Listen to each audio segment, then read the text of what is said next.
de un eje vertical.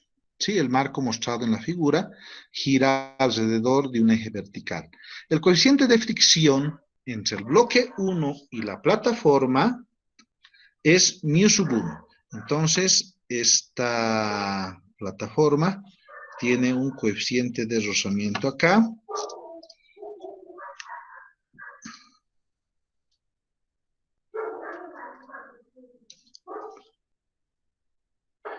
Para nosotros, este coeficiente de rozamiento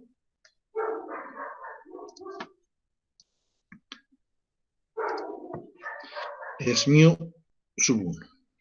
¿Listo? Hay rozamiento entonces entre el bloque 1 y la superficie. Y su valor es de 0,42. Determine el coeficiente de fricción, dice, entre el bloque 2, ¿sí? Y la superficie vertical. Entonces, lo que nosotros tenemos que hallar es el coeficiente de rozamiento que existe entre la superficie en este punto con el bloque 2.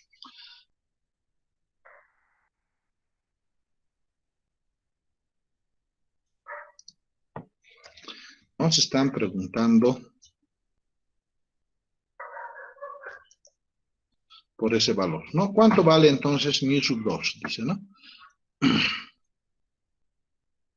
Si el bloque 2 comienza a subir cuando el marco gira con una rapidez angular de omega igual a 5 radianes por segundo. Tenemos como datos la masa M1, la masa M2 y la gravedad, que es 9,8. Además, nos especifican, ¿no es cierto?, las distancias entre el eje de rotación al cuerpo M1 y del eje de rotación al cuerpo M2. ¿Ya? Esas son las distancias, nos dicen. Bien, ¿qué tendríamos nosotros que hacer? Lo primero que nosotros tendríamos que imaginarnos es una vista superior, ¿no? Vista la gráfica desde arriba, de forma imaginaria, nosotros podemos establecer que M1 está acá y que M2 está en el extremo opuesto, ¿no? Ahí está M1 y ahí está M2. ¿Sí? Ahora, hay un problema, ¿no? ¿Sí? Los radios de rotación son diferentes, ¿sí? Entonces vamos a dibujar acá, es como dibujar una rueda concéntrica, ¿no?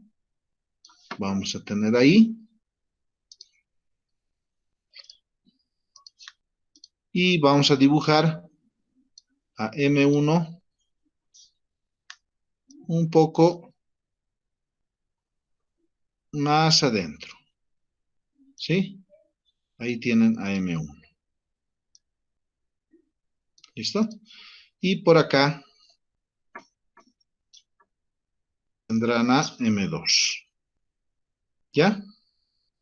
Entonces, estos dos dice que están girando, ¿no es cierto?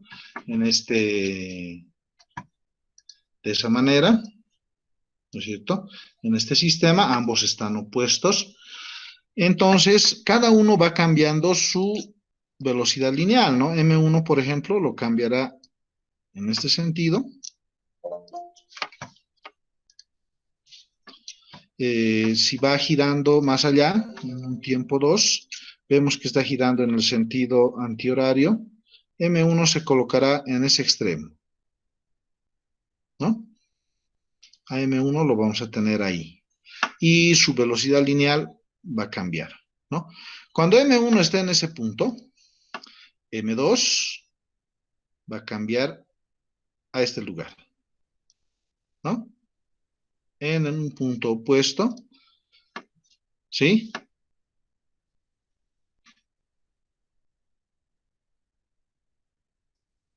Y también sus velocidades lineales van a cambiar, ¿no? Al principio se da sobre el eje Y negativo, como estamos viendo en la pantalla, ¿no es cierto? Y después estará sobre el eje X positivo.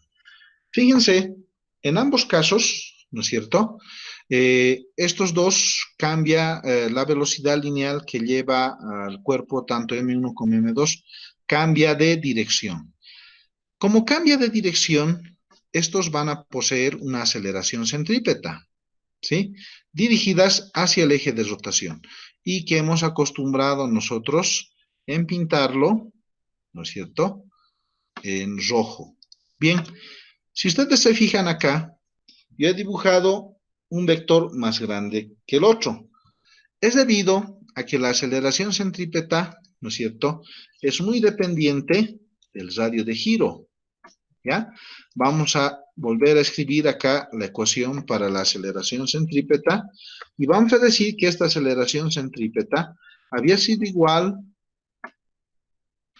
a la relación que existe entre la velocidad lineal, ¿no es cierto?, elevado al cuadrado, dividido entre el radio de giro. ¿Listo? También habíamos dicho que la aceleración centrípeta es igual al radio de giro multiplicado por la velocidad angular elevado al cuadrado. Vamos a colocar acá velocidad angular elevado al cuadrado. ¿Sí? Esa es para nosotros la aceleración centrípeta. Entonces, si nosotros tomamos en cuenta, ¿no?, podemos ver que si M1 tiene un radio R1, ¿no es cierto?, va a tener una aceleración 1. Y M2, como tiene un radio de giro mayor, su aceleración centrípeta va a ser una aceleración 2 mayor, ¿no? Mientras más grande sea el radio de giro, más grande va a ser la aceleración centrípeta. El vector va a empezar a crecer, tal cual lo hemos dibujado acá, ¿ya? La velocidad angular permanece constante, ¿no? Si nosotros apreciamos esta gráfica, por ejemplo, M1 ha tenido un desplazamiento angular de 90 grados.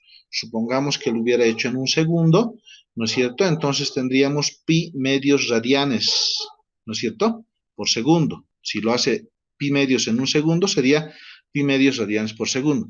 Y la velocidad angular que tiene el cuerpo 2, ¿cuánto sería? Sería igual, ¿no? Porque también recorre pi medios, ¿no?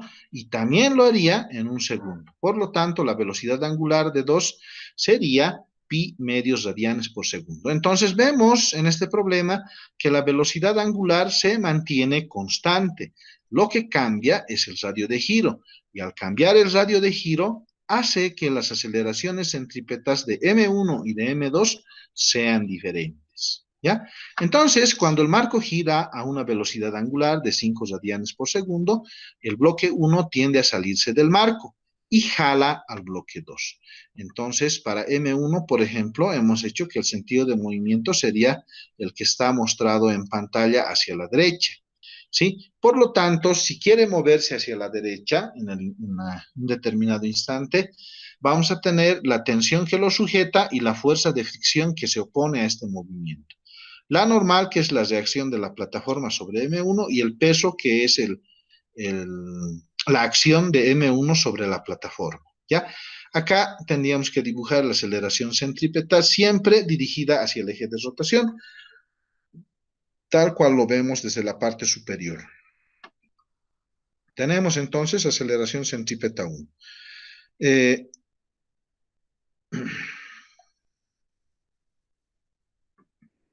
Este está por demás acá, vamos a borrarlo. Entonces, luego planteamos las ecuaciones. Primero, para M1. Sumatoria de fuerzas en la dirección de X es igual a masa 1 por la aceleración en la dirección de X. Y sumatoria de fuerzas en Y es igual a M1 por la aceleración en la dirección de Y, ¿sí? Ahora, sobre el eje Y no se tiene que mover, ¿no?, ni arriba ni abajo. Por lo tanto, su aceleración es igual a 0. Y la sumatoria de fuerzas en Y es igual a 0. Mientras que en X sí existe una aceleración en esa dirección, ¿no es cierto? Y la sumatoria de fuerzas van a ser todas las fuerzas centrípetas que provoquen esta aceleración centrípeta. De nuevo, esta aceleración centrípeta tendríamos que denominarlo aceleración centrípeta 1, ¿no? De nuevo, ya podemos escribir la aceleración centrípeta 1 como el producto del radio de giro, en este caso va a ser R1, multiplicado por la velocidad angular. En Y, en cambio, simplemente vamos a tener N1 que está en el eje Y positivo y el peso que está en el eje negativo. De acá ya podemos obtener N1 que es igual a M1 por G, para luego sustituirlo para la fuerza de fricción, ¿no? Entonces, sobre el eje X tenemos T más la fuerza de rozamiento 1, que va a ser igual a M1 por R1 por omega cuadrado. Si sustituimos la normal en esta expresión, ¿no es cierto? Nosotros tendríamos mu sub 1 por la normal N1, ¿ya? De ahí podemos calcular T, como podemos apreciar acá, ¿no es cierto? Haciendo el despeje, lo que está sumándose podría pasar a restar, ¿no?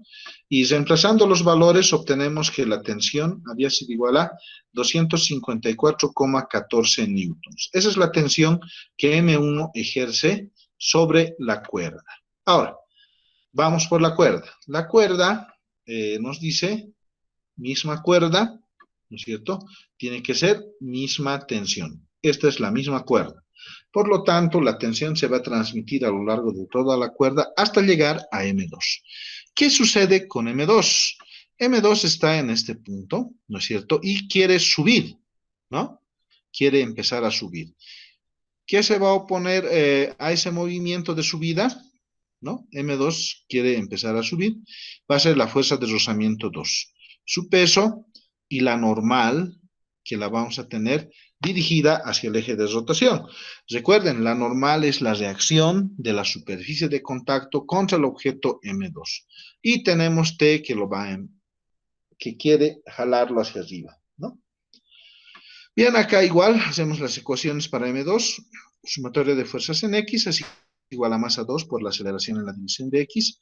Hemos concluido que es una aceleración a 2 y depende de un radio R2, ¿sí?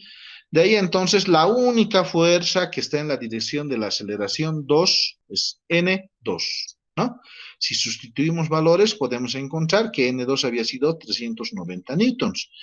Por otro lado, en Y podemos hacer la sumatoria de fuerzas en Y, que va a ser igual a la masa 2 por la aceleración en la dirección de Y.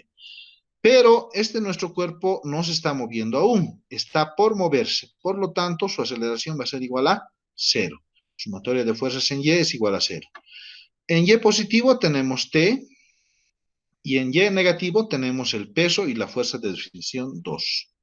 ¿Sí? Nosotros ya sabemos cuánto vale T. Si pasamos toda esta expresión al otro extremo, tendrían que pasar a sumar.